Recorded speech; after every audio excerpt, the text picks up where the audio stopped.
Welcome to the Ipaintcreatures YouTube channel, you worldwide web, all you incredible people out there. They also call me IPC, and that stands for Ipaintcreatures. And today I'm continuing the watercolor and Bombay ink painting and drawing of some of the Funkyipuppets and from the story, epic story of mine, from the fantasy sci-fi manga realm, the story of Matsu. And finishing up Echo. He's a Yamabiko yokai. And then over there, of course, is the famous Ramen on the fancy turntable guitar. And Iko is in the position of the famous Schroeder, but he's updated with his technology. And then up top, which will finish the video out, is the Baku Horns, and written a lot of poems and stories about the Baku Horns, but this is the first time I really got down and illustrated them so you can see their fancy, funky, forlorn horn playing, all funkified and creature realm. And I love using these Bombay inks, and of course I have drawing and painting tutorials over there on Skillshare, skillshare.com/ipaintcreatures. There's a link down below if you want to take that journey, and I break down my insights and step by step and tools I use and process and what I think about in doing story illustration. But today I'd like to continue my exploration with the incredible Neville Goddard and how his quotes about the imagination have to do with art and living as an artist and a creative, professional individual. And today's quote is, "Imagination is nothing more than sensory states. Learn to go beyond an idea by feeling its reality." And I seem to apply this in all the arts.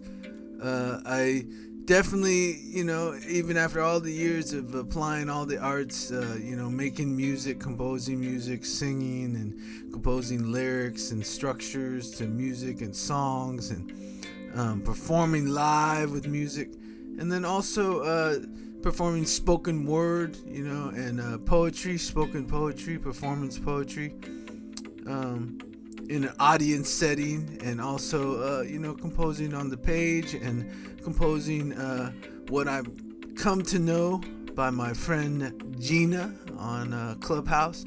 She calls them key styles, and that's basically having a written poem that you've memorized and got to know, but then it's open to freestyle in it and personalize it and take it to the next level. And so definitely doing all that, you definitely have to take your sensory state of how you're feeling all these emotions and see all these images in your head or hear these tones in your head, or all the way down to fantastical illustration like this. It's really, getting in the seat where you feel its reality and feel like its impact and how it's going to feel to look at it. And basically, especially in anything that's performance or, setting, sound or light into form, which is art. And expressing yourself. The first level of art is definitely expressing yourself. The second level is communicating the concept and, bringing people into the beyond and making you feel the reality before you even get going. And as you get going, it's more the joy of this process of using these Bombay inks I'm using right now in the Baku Horns. A real process of just laying in the color and starting to see all the forms come into play, but I already, actualized it and took the sensory state of just the five senses, the physical modalities, and really opened up my mental modalities, which are my imagination, my curiosity, my intuition, my wonder, my will, and most of all, my activation and ignition, right, of my imagination. And so it definitely takes you to go beyond, just the idea, just, the little spark that got you thinking of outside the box and seeing, with our imaginative powers into the future or what's going to happen next.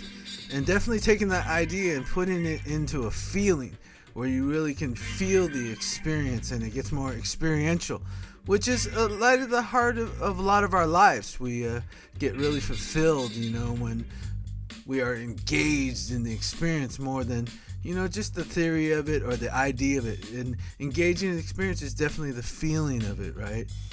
And,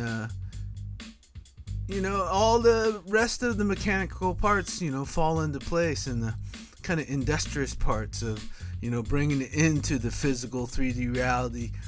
But I think Neville Goddard has definitely got it right here, because you have to just practice. So, kind of banning the word learn lately and making more aware. So, getting the practice, getting the rhythm, using the metaphors and symbolism of making music or making art.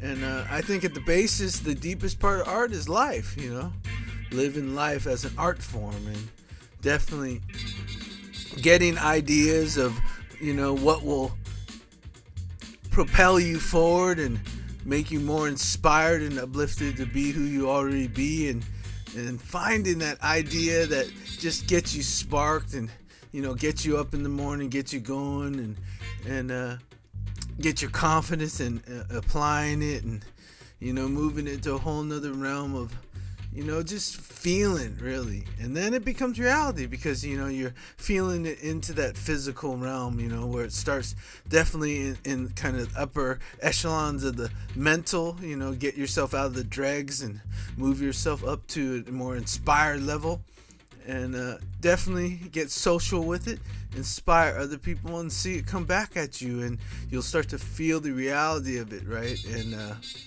it's like, for instance, I work with the youth, and when I work with them with art, I have to really inspire them and uplift them and show them the ways.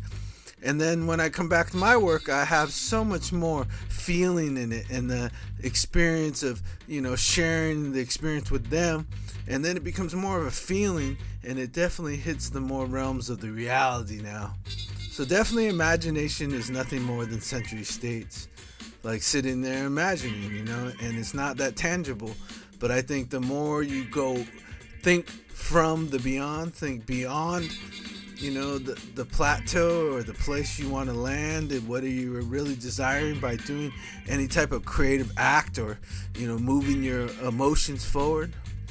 And when an idea becomes feeling, it definitely comes in reality, like these paintings. So thank you for watching the video today, and I'll talk to you folks real soon. Peace.